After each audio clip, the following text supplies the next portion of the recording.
Joining us now is Sister Mary Brigid Reilly from St. Patrick's Manor, and we thank you so much for being with us, You're welcome. Sister Brigid. And maybe if you can talk a little bit about what we just asked some of those folks too. Do you find that people find it hard in their older age to find that they're valued, that they are valuable? And Oh, they are valuable, and I see this every day. And this is an experience. One of the residents, I'm making a mantelpiece with some chairs, like for the summer, like on sand and everything. So I went to this little resident to see if she would be able to make the dolls. She's in there whipping them up like you wouldn't believe. Well, she's a part of it, and she said, "Oh, I'd be happy to do it." So there is an enthusiasm, and it's just that we bring it out. They're not just coming here just to sit and wait for the Lord to take them. They're ready to help out in whatever is necessary, and I find it great.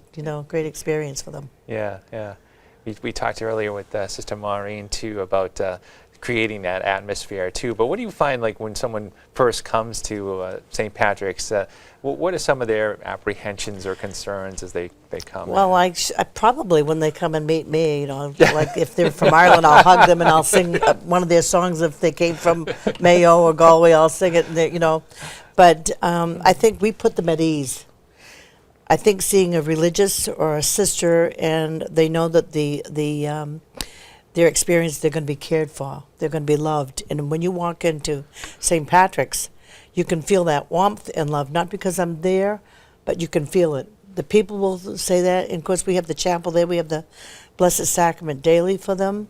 So their faith is filled when they're able to come there. And we had a new resident that just came in today, and they brought it to the chapel, and even though she has the Alzheimer's, she knew exactly where she was, and she said, "Oh, thank you, Sister, for I could be here." She was at Mass, and it's a good feeling. It's a good experience for them, and we love them all. And when we're down and out, and we'll go into the dining room and start praying that the Yankees win, and half of them boo me.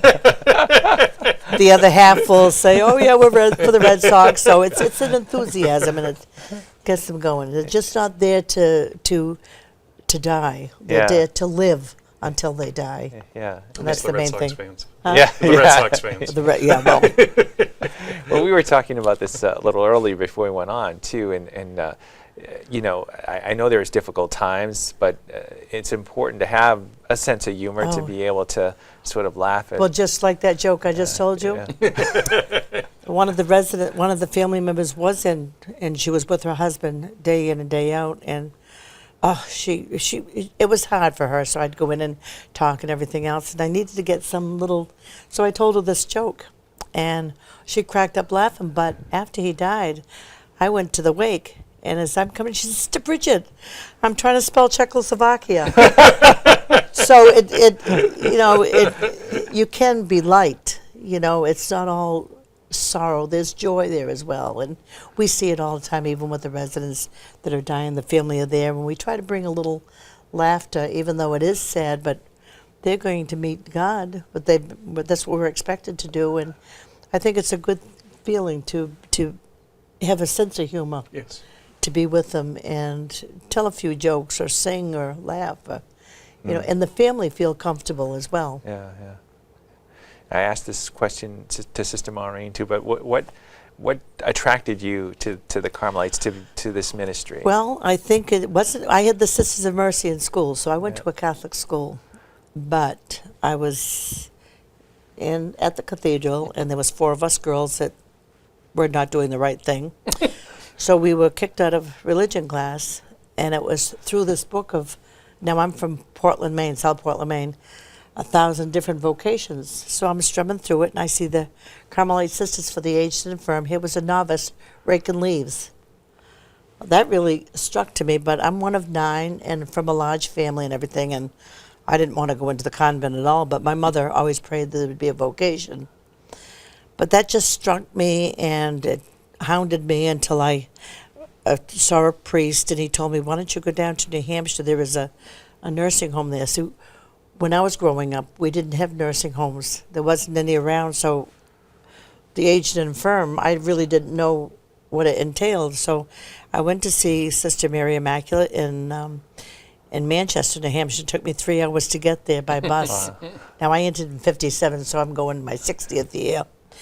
And I saw them, and I said, this is great. And they had the old people, and then I hemmed and hawed, and finally I did enter, and that's the best decision I made in my life. And I, over the years, I've been an activities director. I've been involved with activities and music and being, just upbeat. And then in 87 or 88, my sister died of a brain tumor. And that's when I felt I wanted to go on for a pastoral ministry, be more spiritually involved with the residents. So here I am 60 years later talking about it. That's great. We're From being kicked out of school. Yeah, we're almost out of time, but maybe you could finish up by maybe just talking a little bit about the people that you minister to. What do you see in them, and how can they just add in your life, but in others people's lives as well? When I walk into a resident, whether it's somebody that's dying or somebody that's very aware of what's going on, I'll go in and talk with them, sit with them, and chat with them, and find out what they'd like to do and where are we helping as Carmelite sisters or religious, and are we fulfilling their needs? And everyone feels that this is the best place for them. They want to be here. Even around Christmas time or Thanksgiving, they'd rather stay in the nursing home than go into the family because there's too much decision. What do you want to eat? Where do you want to sit? Sure. You've got all these kids around. So I find myself that I am blessed being at St. Patrick's or wherever they put me, that I feel that this is what I'm to do, to be with the residents spiritually, emotionally, and physically, to help them in any way. That's great. Well, thank you. How's that? That's great. Thank you for coming in and Thank you. sharing with us, Sister Brigid. Right now.